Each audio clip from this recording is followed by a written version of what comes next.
Namaste, namaskaram, vanakkam, namo namaha, Jai Ganesha. Please visit our website at classicalyoga.org.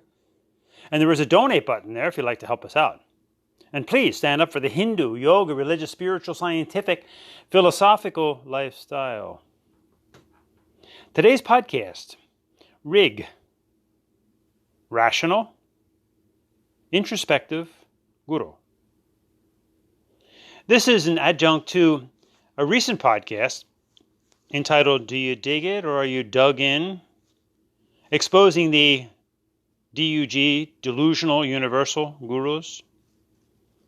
So first and foremost, what is a guru? A guru is a Hindu teacher.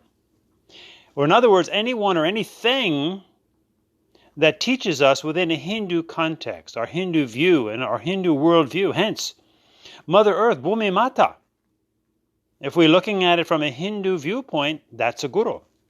And of course, all Hindus recognize that their mother and father, their mata and pita, are always their first gurus, mata pita. So we pay great respect to the guru in life. And remember that all teachers began as students. All gurus began as students, as brahmacharis, if you will. And there are different, obviously, types of gurus within Hinduism, but again, they're always teaching you within a Hindu context. So you may have a music guru, a natha guru. You may have a dance guru, a natha guru. You may have a pandit that teaches you various scriptures. You may have a renunciate yogi, though the chances of that are pretty slim, because the true yogis and yoginis live away from society. You may have a swami guru. You may have a sadhu, an old respected man or female, sadhwini, in the village that teaches you within a Hindu context. So like so many other of our Sanskrit, Tamil, sacred Hindu terms and contexts, keep them in context. So when people say, for example, diet guru, fitness guru, Wall Street guru, call them out on that. Say, wait a minute, you wouldn't do that to a rabbi or to an imam, would you? Why do we as Hindus let this happen? So too with our various yogas, of course. I mean, we've gone over that so many times. Remember, the Sanskrit Tamil Hindu word yoga, yogam, shockingly has nothing to do with the physical body. It's all about yoking, D.U.G, to our inner essence, which Hindus call the Atmana. It's different than the soul. And then the soul source, Brahman, which is not God, different than God. So a true guru, again, is teaching us within a Hindu context. Notice that, Hindu context.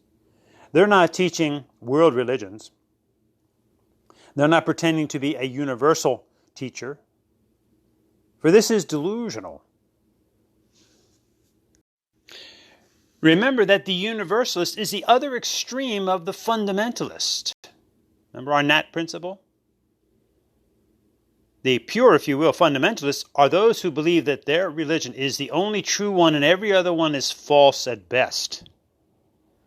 The other extreme, however, are the universalists, who pay lip service to the various religions of the world and claim to be universal teachers. Both are extremes. This is the sada lola hada of life as we swing from one extreme to the other and eventually landing in the middle. Recognizing respectfully that our religion is a way, not the way, or no way or always, the Nat principle. Not no way, universalism, New Age, phony yoga.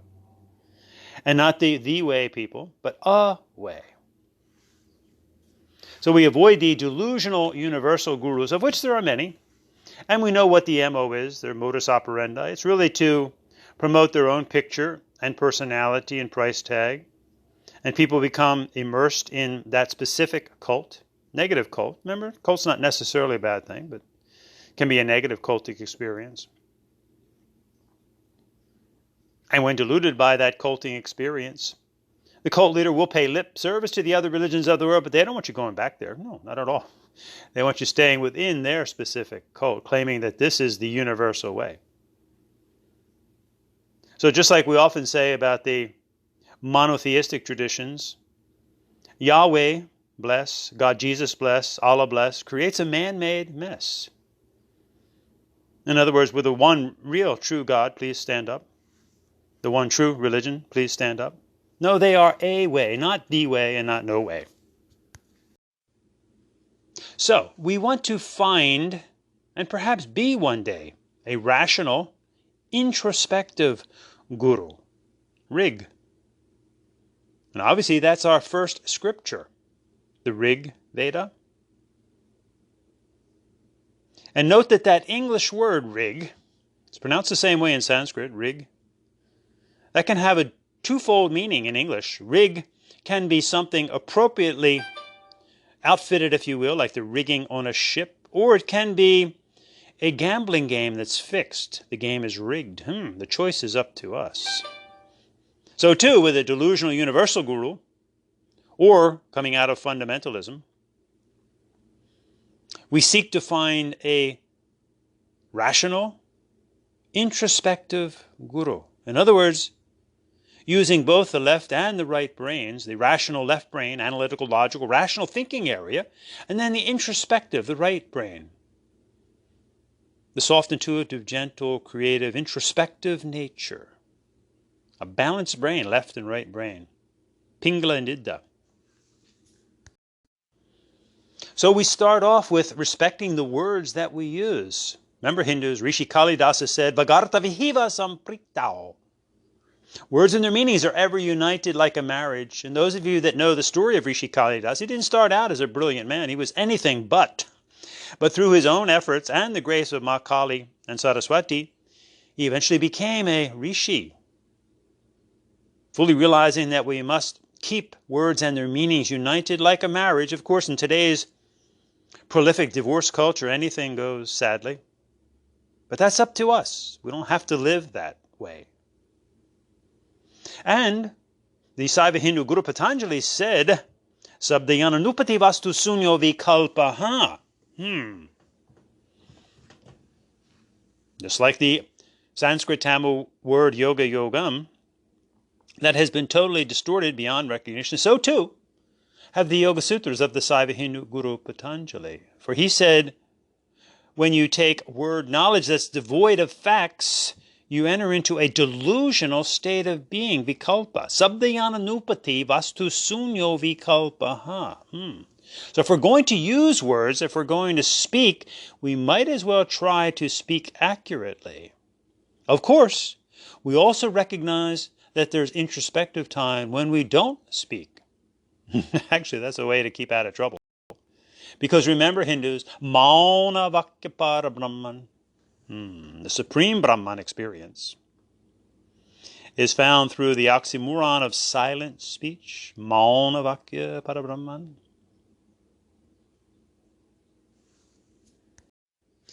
Yogi Gorakhnath, in his famous Siddhasiddhanta Bharati, one of the classic texts on Hatha Yoga and Raja Yoga Kundalini, the things that are so enticing to many people today. But these areas are not supposed to be open to the public on display. They're to be taught to great souls who are fully prepared within the Hindu Dharma.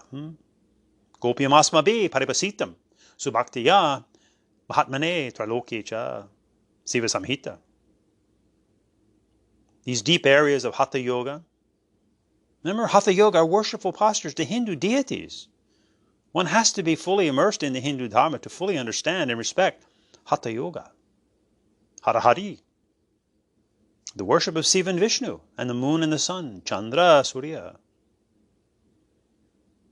So Yogi Gorakhnath said, Yato vacho nivartante aprapyas manasasaha. This experience is beyond speech. Beyond even the very mind that seeks to comprehend it. Hence, we Hindus call this inner essence the Atmana. It's not the mind. Different than soul, because soul is still connected to the mind in the Western traditions, psyche. The Atmana is not the mind, nor the body, nor the emotions, temporarily residing within them, yes, but will transcend them, certainly at physical death, and in the depths of meditation, and in the depths of deep sleep, the no-thingness, which is the fullness of everything. So we want to begin by being rational. What does it mean to be wealthy in the Hindu Dharma, Hindu Yoga Dharma? The Shat Sampatti, Santo, Danta, uparatas tatikshuha samahitaha shradhavito. Santo, peace. Danta, control. Uparatas, introspection. Tatikshuha, endurance. Samahitaha, concentration. Shradhavito, full faith in the Dharma. This is what it means to be wealthy from the Hindu viewpoint. Notice, fellow Hindus, that Ma Lakshmi holds the Amritam next to her heart and the money comes and goes, not the other way around. Let's keep our values in order here. Santo danta uparatas tatikshuha samahitaha shradhavita. For think for a moment, if we don't have peace, if we don't have control, if we don't feel comfortable within our own head, so to speak, introspection, if we don't have endurance, if we lack concentration, if we have no faith in anything or anyone, wow, no matter how much money we have, how many other accolades we may have, we're in poverty. So we see the wisdom of being rational, thinking creatures, using the left brain. And then the right brain introspection, rational, introspective guru. Find one, become one. In the Hindu Yoga Dharma, we of course have many, many scriptures, and we can use them or not. We really don't have to. It's not like the monotheistic traditions where they can't do without the scriptures. We can. Because remember, Hindus, Atma Darshana Paramo Dharma, along with all of our other important duties in life, they are important. The supreme param duty, dharma, is to realize, see, experience darshana, our atmana. Atma Darshana Paramo Dharma. So we have many, many scriptures, Vedas, Agamas, Tantras, Ramayana, Mahabharata, which of course includes the Bhagavad Gita, Tirukural, Tirumantram from the south, and the many, many Puranas, just a few of the many scriptures of Hinduism. And we have our classic Shaddarshanas, the 6 orthodox systems of Hindu philosophy. You can find this in any textbook on comparative religions. Nyaya, Viseshika, Mimamsa, Vedanta, Sankhya, and yes, yoga. We at least need a cursory knowledge of all 6. Logic, the objects of logic, rituals and why we do them, the end conclusion of the Vedas, the science of enumeration, and putting it all into practice in the Yoga Darshana. Nyaya, Visesika, Mimamsa, Vedanta, Sankhya, Yoga, respectively. And we start with Nyaya, which is logic, rational thinking, logic of logic. Prataksha, Anumana, Upamana, Sabta. Perception, inference, comparison, testimony. Does it make sense? Is it logical or is it illogical? Sick logic. Is it rational or is it irrational? The choice is up to us. Start with rationality. Seeking to overcome our lack of knowledge and certainly our ignorance. There's a difference. Lack of knowledge, well, there's always somebody that knows more, and there's so much to learn in life. Look at it as a great challenge. But ignorance is different. Ignorance is when we're choosing to ignore something, like today's massive spurious yoga movement. Wow. We have so-called educated people pretending to be 200-hour certified professional authoritative yogis. Come on, folks. What can you accomplish in 200 hours? And we have people that are pretending to be meditation teachers, chakra teachers, kundalini teachers. No such thing. Remember, of all of the classic yogas of Hinduism, Karma Yoga, Bhakti Yoga, R.I.G Yoga, Jnana Yoga, Hatha Yoga, Mantra Yoga, Japa Yoga, Nada Yoga, Natha Yoga, Kundalini Yoga. Those are the classic Hindu yogas, not this other nonsense. Hot Yoga, Power Yoga, Dog Yoga, Laughter Yoga, Nude Yoga, Goat Yoga, Beer Yoga, Kino's Yoga, Adrian's Yoga. Come on, Hindus. How could you let that happen? Wake up. Protect the Dharma. And of all the classic Hindu yogas, the only one that the Rishi said, don't display this, folks. But did we listen? No way. Thanks to the delusional universal gurus, this so-called yoga has become a household word. When the Rishi said, don't display it, Hatha vidya bhaveda yavate guya niveda tu prakasha varanam. Yogi Svatmarama. All the classic texts. Hatha Yoga Pradipika, Giranda Samhita, Siva Samhita, Siddhasaranta Bharati of Yogi Garakanath, they all beseech Mahadev, Shiva, and they all said, keep this secret, like Svatmarama said. This knowledge, vidya, of Hatha is powerful, Bhaveda. When you keep it secret, Guha, also from Muruga Skanda. And it loses power, Niveda, when you display it, Tu Prakasha Varanam. Should we wonder why there is so much nonsense in the name of yoga today? Shame on us, Hindus. Shame on the invaders, but shame on us for allowing this to continue and even joining in, capitulating. Wow. Avidya Kestram Utaresam. From the Saiva Hindu Guru Patanjali. From ignorance, avidya, everything else follows. It's often said that ignorance is the mother of all the klesas. Avidya, asmita, ragadavesha, benavesa.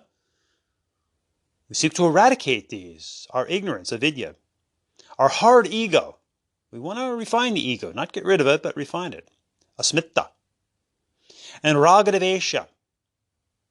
See through the extremes of like and dislike. Avidya, asmita, ragadavesha. Abhinivesa, being stuck in delusions of our own making, in the madha state of consciousness. So what do? According to the Saiva Hindu Guru Patanjali in his famous Yoga Darshana, which remember has nothing at all to do with any specific asana, none. Hence the whole Ashtanga Yoga movement is completely bogus. And notice, when you go back over our podcast on the delusional universal gurus, all of these guys, Joyce, Iyengar, Krishnamacharya, they all denied the word Hindu and created these massive personality cults. They're really at fault. So the Saiva Hindu Guru Patanjali first demands actually, remember, he was teaching male Hindu renunciate yogis in training. It's not about being something in the world, actually. It's about transcending the material world into the liberating experience that goes beyond the material world. Beyond the mind itself, the Kaivalya, Purushartha Sunyam, into the Sunyam, the zero. Remember, Hindus invented the zero. They're not Arabic numerals. Into the zero experience, the no-thingness, not being something. I remember one Swami from Sri Lanka, when he heard about Paramahansa Yogananda, another universal guru, who wrote an autobiography of a yogi, he just couldn't help laughing. He said, what? A yogi's a nobody. Why would they write an autobiography? How silly. And look at all the Kriya stuff that has come from that. So Saiva Hindu Guru Patanjali, we know he was a Saiva. That's the whole story of why he took birth. Formerly as Sesha, Vishnu's couch, if you will. He wanted to see with human eyes Nataraja dance. That's why he took human form, and that's why we see him as half snake, half human. And if you go to the famous Chidambaram Mandir in Tamil Nadu, where all the classic Bharatnatyam dancers go to do their performances, the dancing Shiva, there you see on the walls pictures of Patanjali's journey through life.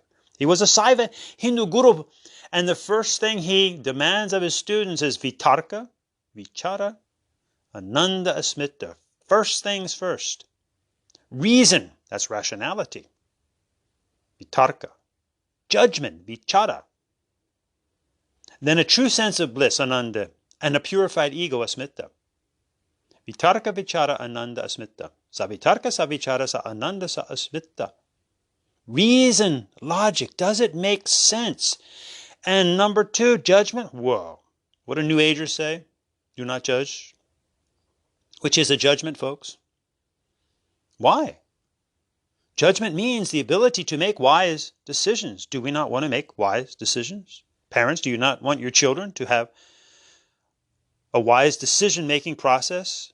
Exercise sound judgment, especially when they start dating, if you will, or when they get behind the wheel of a car? Sound judgment, my friends. That's one of those thoughtless New Age cliches. Do not judge. Others are obviously no labels, no divisions. Come on. No division, no life. No cell division, no life. No labels. My goodness. Language is label. We all have names, forms.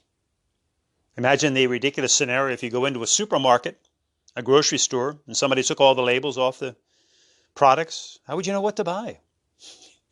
Silly, silly cliches uttered by otherwise educated people. Again, fooled by delusional universal gurus. So exercise reason and judgment. Now, here's something that we can all use. And remember to never ever confuse generalities and specifics.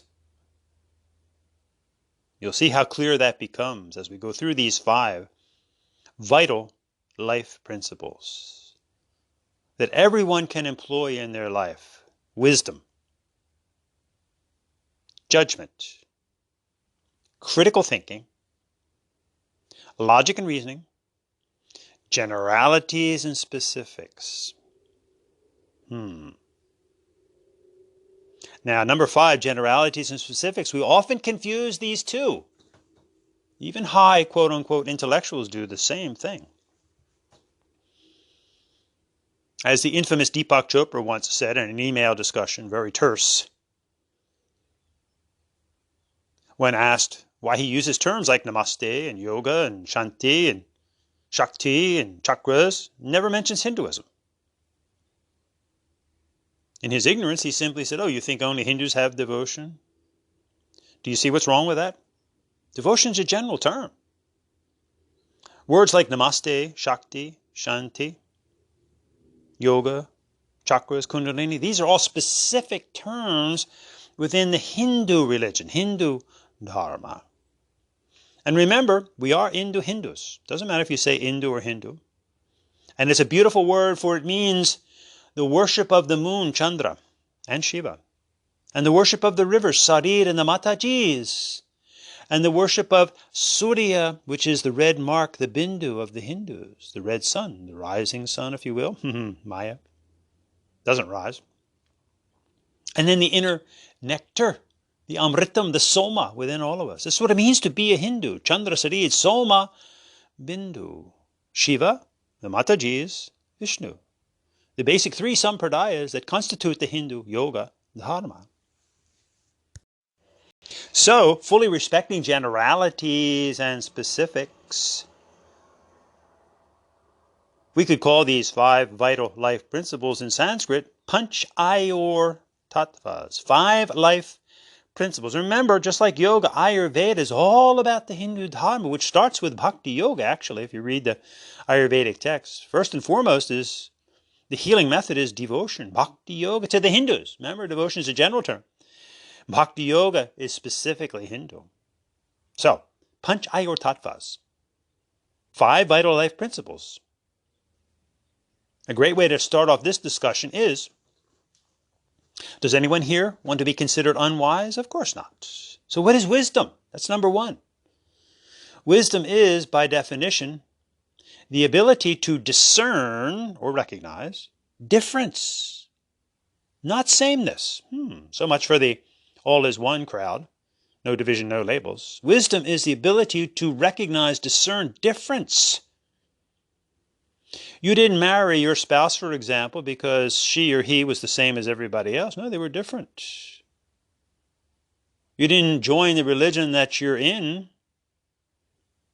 because it was the same as everything else. Of course not. You didn't accept a certain profession, perhaps, that you're in because it's the same as everybody else. Come on. Wisdom, the ability to discern or recognize difference. And watch how they build upon each other. Number 2 is judgment. Remember, that was Patanjali's second admonition. Reason, vitarka, and judgment, vichara. So wisdom to the Hindus would be samadhi, calm wisdom, respecting the specifics. Wisdom, samadhi. Judgment, vichara.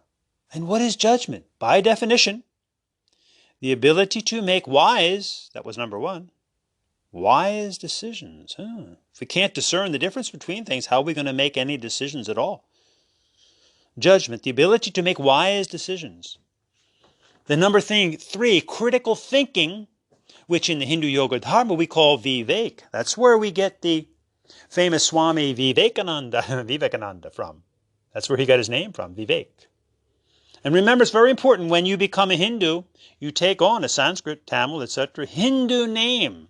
So there's no David Hindu or Kino Hindu or whatever. And actually, Kino is a Christian, though she's one of the infamous Om stars, yoga teachers.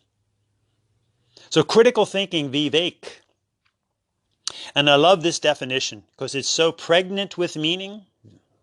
Critical thinking is the need to distinguish between rational and irrational beliefs through logic and a thorough testing of the claims made. Now, sometimes you need a little first aid, but sometimes you need critical care unit in the hospital. Thinking is good, obviously, but sometimes we need to more deeply think, critical thinking. Certainly, this is the way to go through life and not get fooled by the delusional universal gurus. So when you hear the word yoga, look it up. And you'll find out that yoga is all about the Hindu dharma. It's a Sanskrit word, and Sanskrit is the religious language of Hinduism, by definition. And remember, too, that yoga in Sanskrit means yuj atman brahman cha, to yoke to your atman and brahman. Nothing about the physical body there. That's why the prefix is absolutely necessary to define what Hindus are doing to achieve this Atma Darshana, Karma Bhakti Raja Yana, Hatha Mantra Japa Nata, Kundalini Yoga. Remember, Kundalini is the outcome of following this Hindu religious, spiritual, scientific, philosophical lifestyle. So critical thinking, the need to distinguish between rational and irrational beliefs through logic and a thorough testing of the claims made. That leads us to number 4. Logic and reasoning. Remember, that's the first darshana, the Shadarshanas, the 6 orthodox systems of Hindu philosophy, Nyaya, logic, the logic of logic. Does it make sense? Does it follow logic? Whether it's in Sanskrit or whether it's in English. Because it's logical, it means the same thing. Classic English logic is perception, inference, comparison, testimony. This is actually the scientific method. Remember, as Hindus, we have no problem with science. Science means to know. Veda means to know, interestingly enough. To know worship. Rig Veda. So important is devotion in life. Without devotion, we won't be successful in anything that we do. Rig Veda. Worship, worship. And we worship the fire, Agni Mile. Praise Mile, the fire, Agni, the inner fire, the outer fire. No fire, no life, my friends. We live on a fire planet. No fire, Surya, sun. And the resultant moon, the 3 circles of life, the earth, Bhumi Mata, the moon, Chandra, the sun, Surya, without which there'd be no life as we know it. So we exercise reason and logic. And then number 5, generalities and specifics. Always be careful with this one. You'll see people misuse this all the time. 5 vital life principles. In general, since English is our common language around the world, wisdom, judgment, critical thinking, logic and reasoning, generalities and specifics. Panch Ayor Tattvas, Samadhi, Vichara, Vivek, Nyaya, and generalities and specifics would be Sarvesham and Visesa. Keep these 5 with you in your arsenal, if you will, and the chances of you being fooled are very slim indeed. And the chances of you being fooled by any delusional universal gurus are slim indeed. As you seek rational, introspective gurus, and hopefully yourself, if you become a Hindu, and you can become a Hindu, you know, study, and then you make a formal commitment, yes. You can convert. If you've been born into another religion or accepted another religion and it just didn't work for you, well, do the right thing, my friends. Ethically leave it. and then ethically join another religion if that's your choice, which would employ much study, obviously, not 200 hours. But these people are not even recognizing that it's anything to do with religion or Hinduism anyway. It's so delusional. So you would study, and then obviously you would make a formal commitment, and that begins with a name change, namakarana samskara. Naming is very important. This is what we do. After all, isn't that what we do when we first meet somebody? We even meet their animal. What's your name? What's its name? What's her name? What's his name? Naming is very important, my friends. So too with all the religions of the world. So, seek to be a rational, introspective guru. And remember the meaning of that word. It's 2 syllables, guru. Gu is darkness or ignorance, which is, again, different than the lack of knowledge. This is a choice to ignore. From ignorance to enlightenment, guru. This is what we should all be doing in life in general, going from a more ignorant state to a more enlightened state. Specifically, remember, respecting specifics, as Hindus, we call this the guru. As we seek to go constantly from untruth to truth, asato ma sadgamaya, humbly admit our ignorance as we move to an ever more enlightened state of being, tamaso ma jyotirgamaya, and don't forget there's that immortal nectar within you of love and light and energy in general. Hindus call this Satchitananda, Jyoti Shakti Ananda Shanti, seeking ultimately a peace through strength and justice. Hindus would say peace, peace, peace. They'd say Shanti, Shanti, Shanti. Seek the gurus on the outside of you and the guru inside of you. Atmalingam bhajale, paramatmalingam bhajale. Sahana vavatu, sahana bhunaktu, sahaviryam karabhavahe, tejasvinavaditamastu, ma vidvishavaha, om shanti, shanti, shanti. Om Shri Gurubhyo Namaha.